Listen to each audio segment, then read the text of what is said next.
That was a refreshing evening. Let's go to the venue.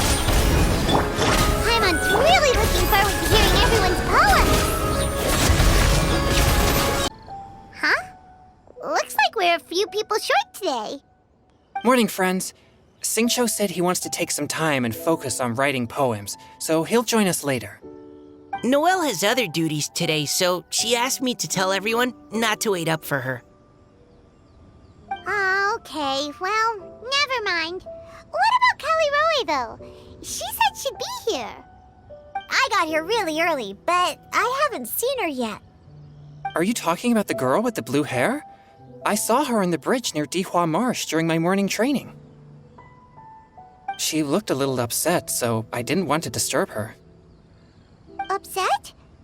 Oh no, what should we do? Was it something we said last night? Oh, Paimon's worried. I agree. If she's run into some kind of trouble, I'd like to help her. Huh? You're all going? Then I'm coming too. Shall we start with the bridge? We're all here a little early, so there should be time. Good idea. We'll be back in a jiffy.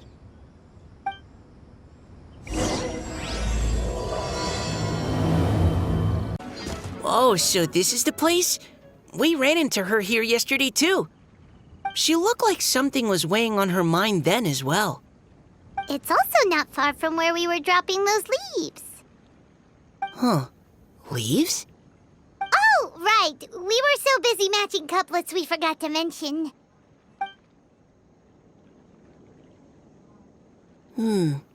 Interesting.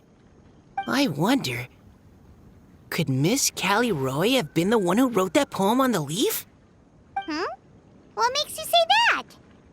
Oh, sorry. Nothing. Well, nothing concrete. Just a hunch, I guess.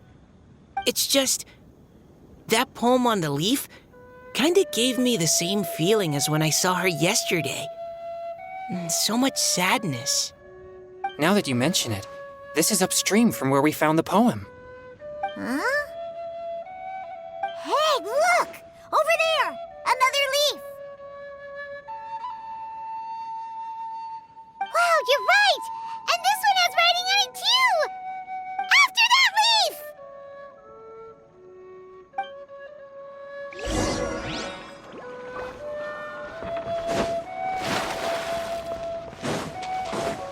Freeze! Brace yourselves.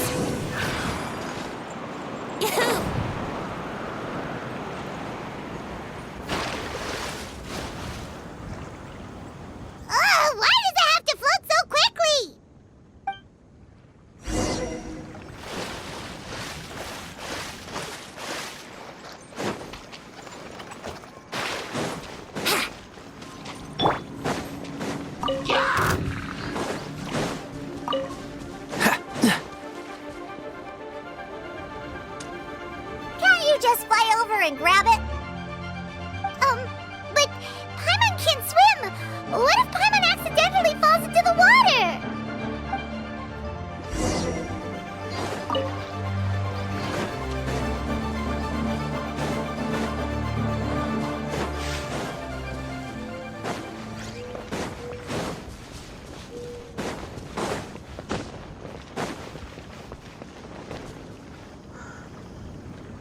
stopped. No!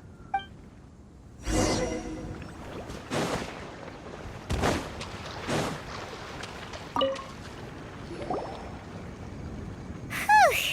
We finally caught it. Are the words still legible, or have they been washed out? Looks like the ink's intact. Let Paimon take a look at what it says.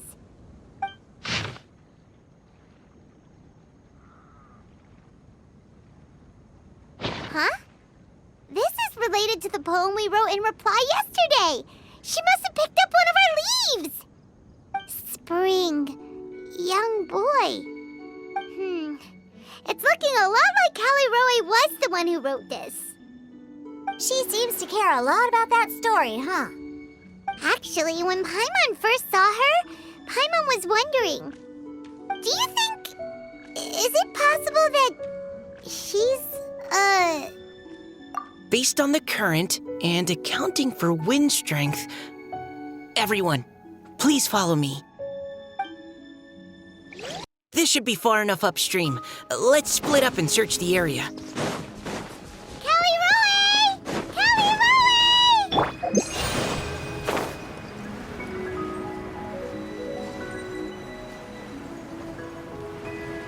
Ah! She's surrounded by hilly churls! Let's go save her!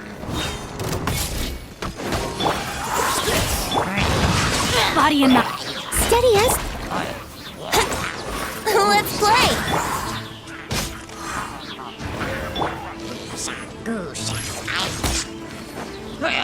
Here we go. Cool it. Don't get frostbite.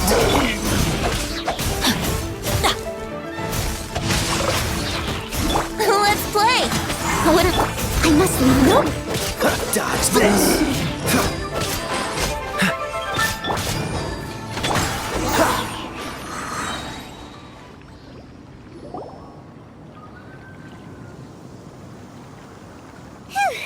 Callie Roe, are you okay?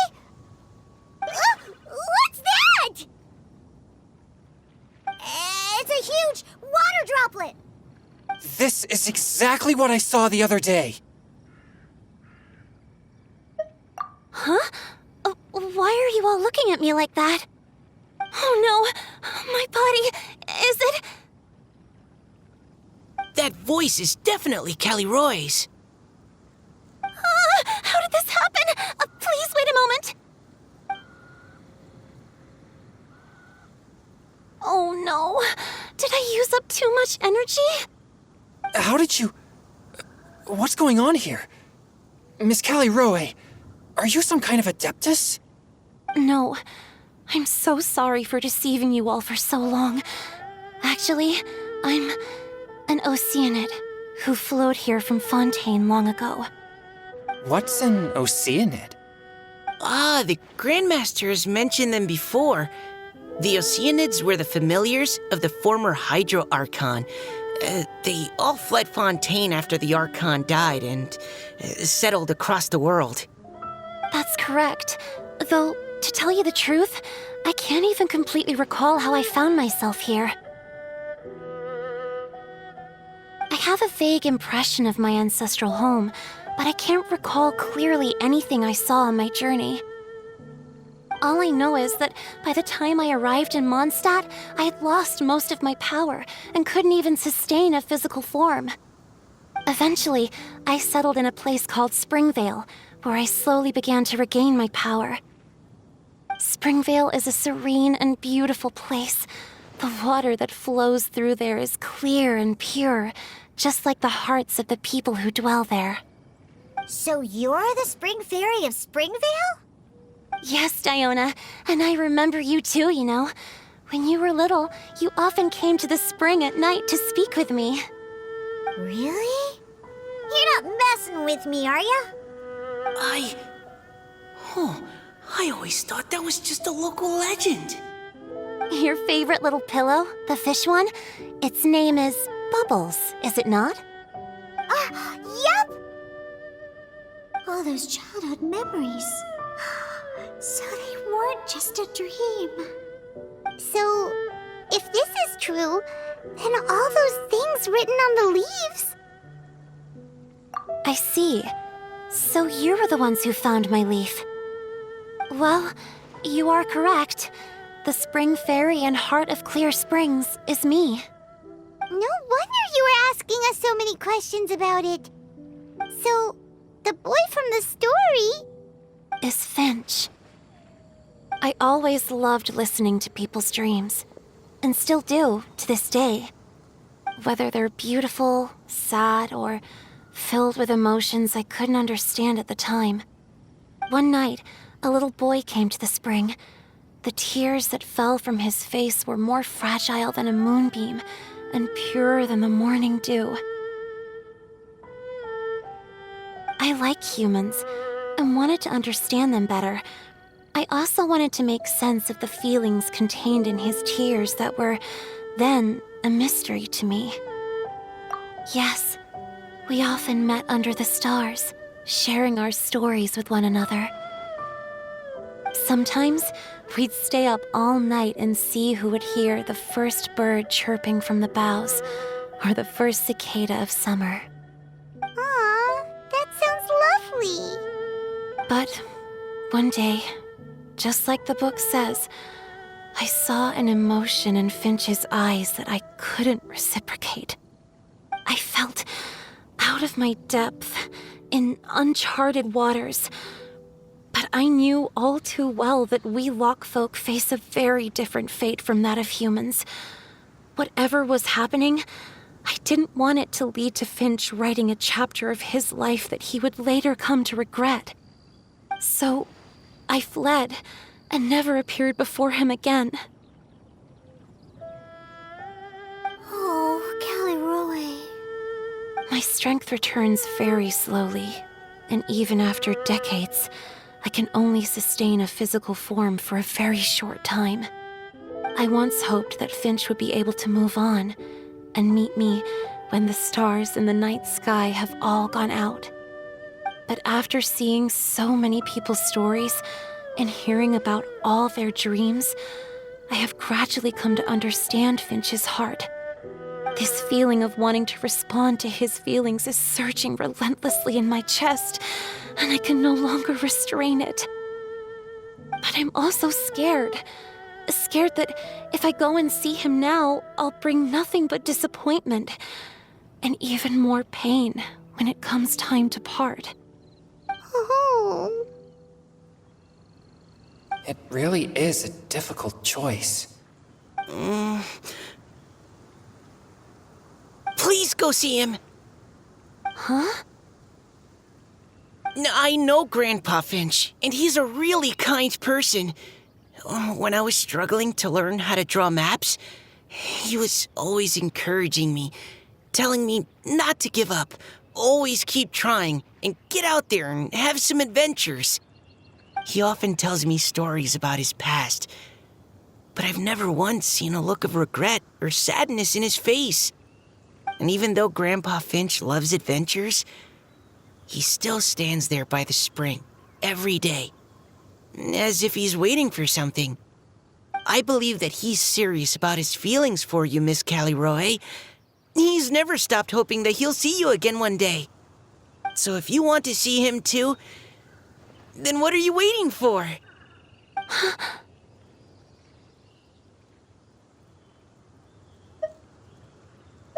Huh?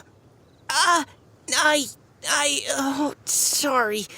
I think I got a bit too excited and I just thought, well, it just sort of came out. I understand. That settles it. I've decided. I will go back and see Finch. You will? Amazing! That's great! But I'd like to ask all of you for some help. Sure. Just say the word. We'll help you any way we can. Would you come to Springvale with me and help to bring Finch to my side? I cannot maintain this form for much longer, and I'm worried others will see me how I was just before. Leave it to me. I'm really close with Grandpa Finch. Also, please keep Finch's in my secret. I wouldn't want Springvale's tranquil waters to become agitated on account of all this. Your secret is safe with me. I won't tell anyone. That's a promise. Great. I can't thank you all enough. What's wrong? Are you gonna turn back into a water droplet? No, I'm sorry. It's just that my mind's racing. As much as I want to talk to him again, I'm still worried that I won't have the words when the time comes. A poem?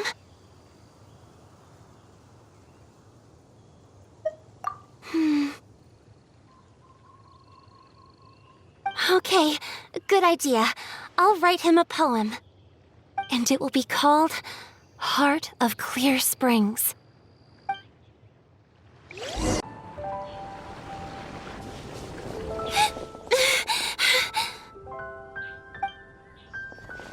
Are you okay? It's nothing. I'm just scared that I won't be able to maintain this form much longer. Okay, don't panic. Wait here, Caliroe. I'll go fetch Grandpa Finch. Take it slow, Diona. Finch isn't a young man anymore. He's not as steady on his feet. I can still hold on a bit longer. Okay, stay strong. You can do it.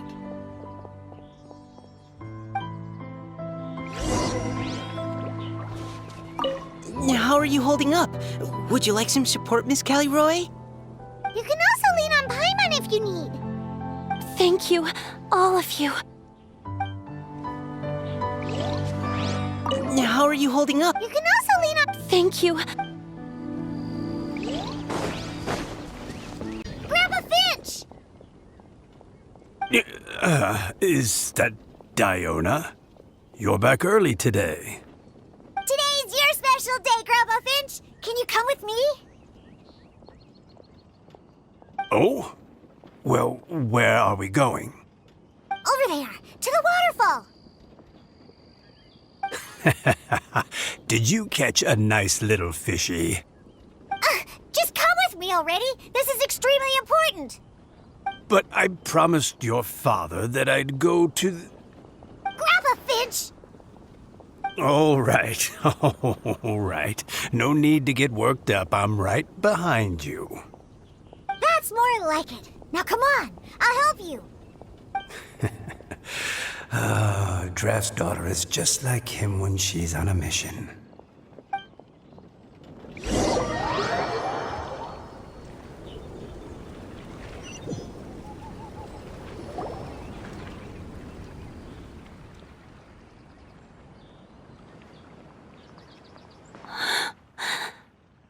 Over here! Over here!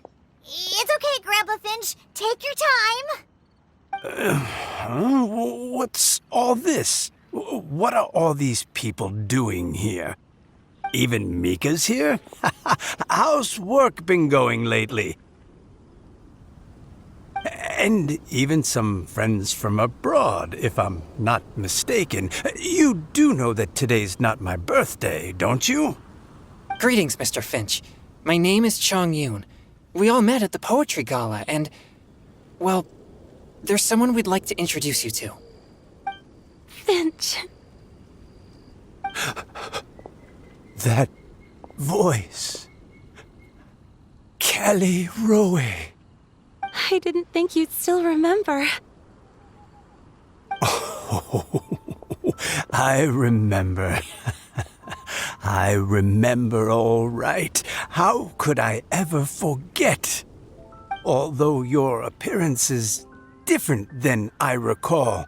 Back then, you looked like you'd stepped right out of a fairy tale. But I'm one to talk. Of course, a fairy from a fairy tale can change forms. But in your eyes, I'm probably the one who's changed beyond all recognition. Oh, even after all these years, you still know just what to say to make me laugh. I thought you were only able to appear in the dead of night. There have been times when I've wondered whether it really was all a dream.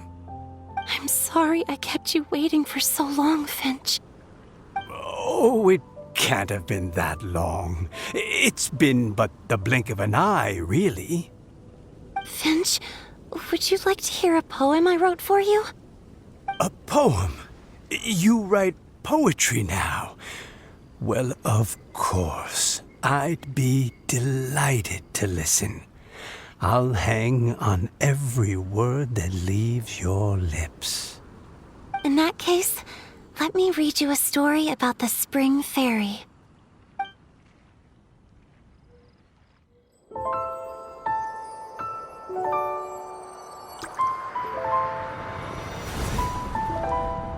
Far from my native land I roamed.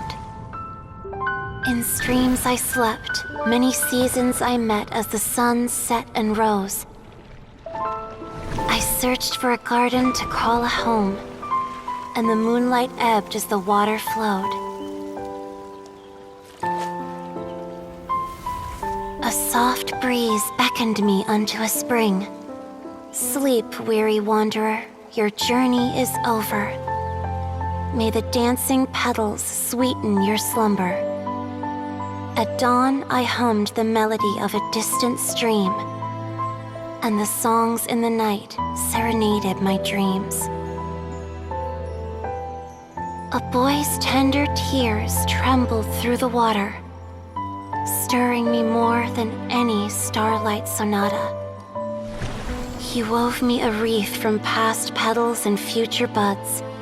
I crossed beyond the veil of dreams to the realm of flesh and blood. Look at the love that shines from his eager gaze. Answer the call of his heart, lest this moment go to waste. The kittens and fireflies invited my heartstrings to sing, but I was a stranger to the melody of mankind, and knew not how this tune should begin. As the river of dreams trickled into the ocean blue, every time a crystal fly flapped its wings, older it seemed he grew.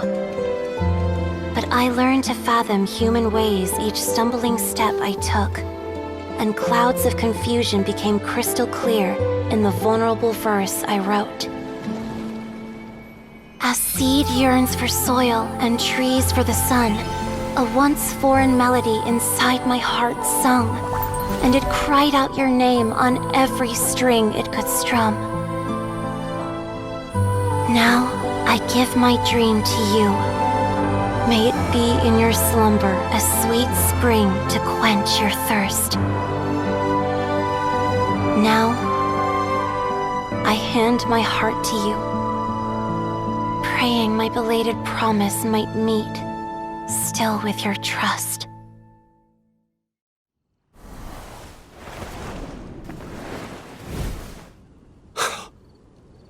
Yes. This is how I remember you from when we first met. All those years ago. It really has been a long, old time, hasn't it? Finch, It's okay. I understand. Your poem, it explains everything. Thank you, Finch. Please, take this.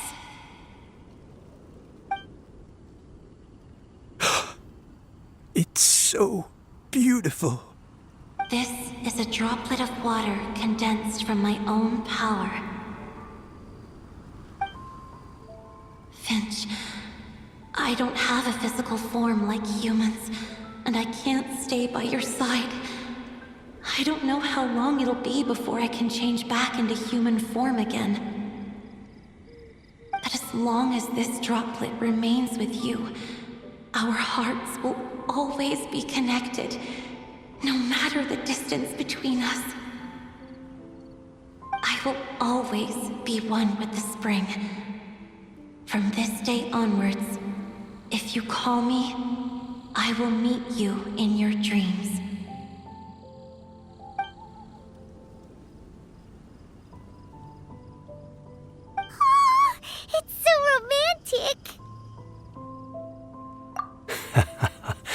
you've really learned a lot, haven't you?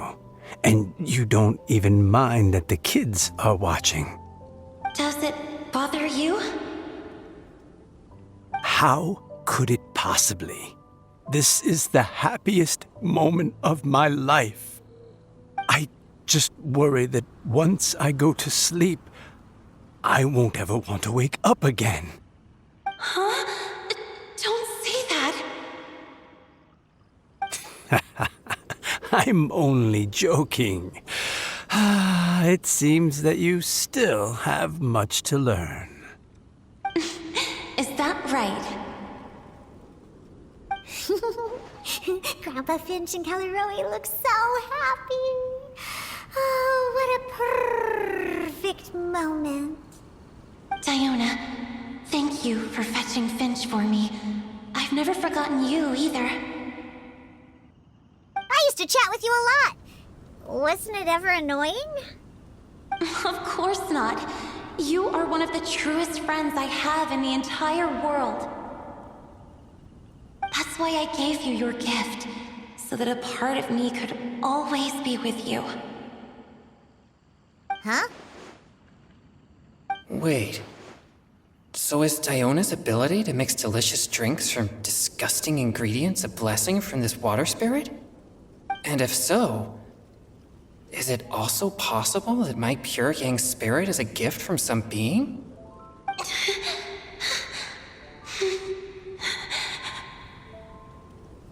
My physical form is about to disappear.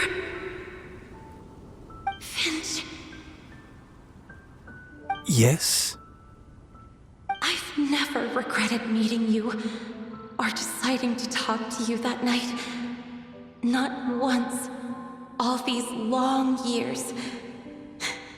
Not for a single moment. It probably goes without saying, but neither have I. Although, it was different from in the stories. That fateful night, I never gave you that kiss. This gift that represents my promise and my love, I give it to you now. Hmm?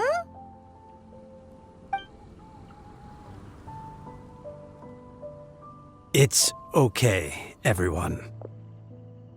She's gone now. What? But Paimon didn't get a chance to say goodbye. Grandpa Finch? Don't worry now. She hasn't gone far. Just like she said, she'll always be one with the spring. By our side and in our dreams.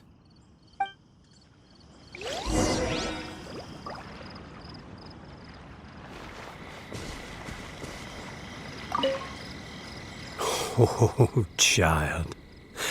Let me stay here a little longer.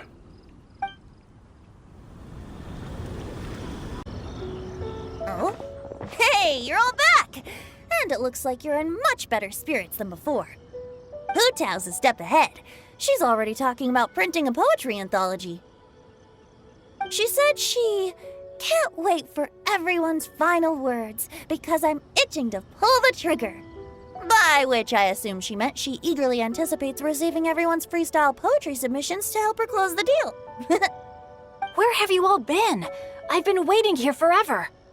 Perhaps they lacked sufficient inspiration and wished to have an emergency communion with nature. And with any luck, I'll bet they heard some fine poetry along the way.